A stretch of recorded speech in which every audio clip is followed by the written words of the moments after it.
Alamin po natin ang magiging lagay ng panahon sa iba't ibang bahagi ng bansa ngayong araw po ng Biyernes. Panoorin natin ang update mula sa Pag-asa. Yung pong low pressure area nasa labas po ng ating Philippine Area of Responsibility nasa layong 1,715 kilometers silangan ng Central Luzon. Inaasahan po natin itong papasok sa ating Philippine Area of Responsibility sa susunod na 24 hanggang 48 hours. Itong low pressure area ay may posibilidad na maging bagyo. Yung pong extension area ng low pressure area o tinatawag po naming trough ay umaabot po sa may silangan bahagi ng Visayas at ganoon din po sa may Mindanao. Yung pong southwest monsoon o habagat ay nakakaapekto sa western section ng Southern Luzon at ng Visayas.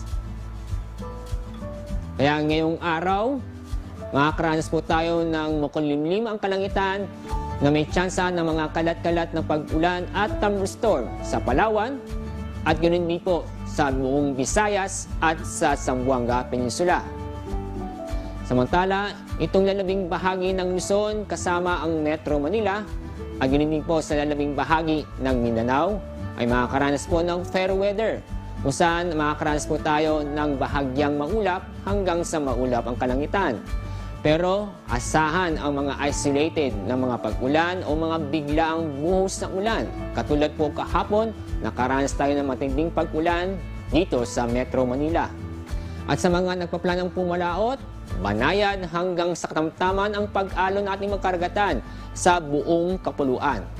Mag-ingat po tayo dahil may tsansa pa rin ng mga malalakas na pag-ulan at malakas na hangin dulot ng thunderstorm. Ang araw sisikat po mamaya po 5:46 ng umaga. Mamaya ang araw lubog sa ganap na 5:48 ng hapon.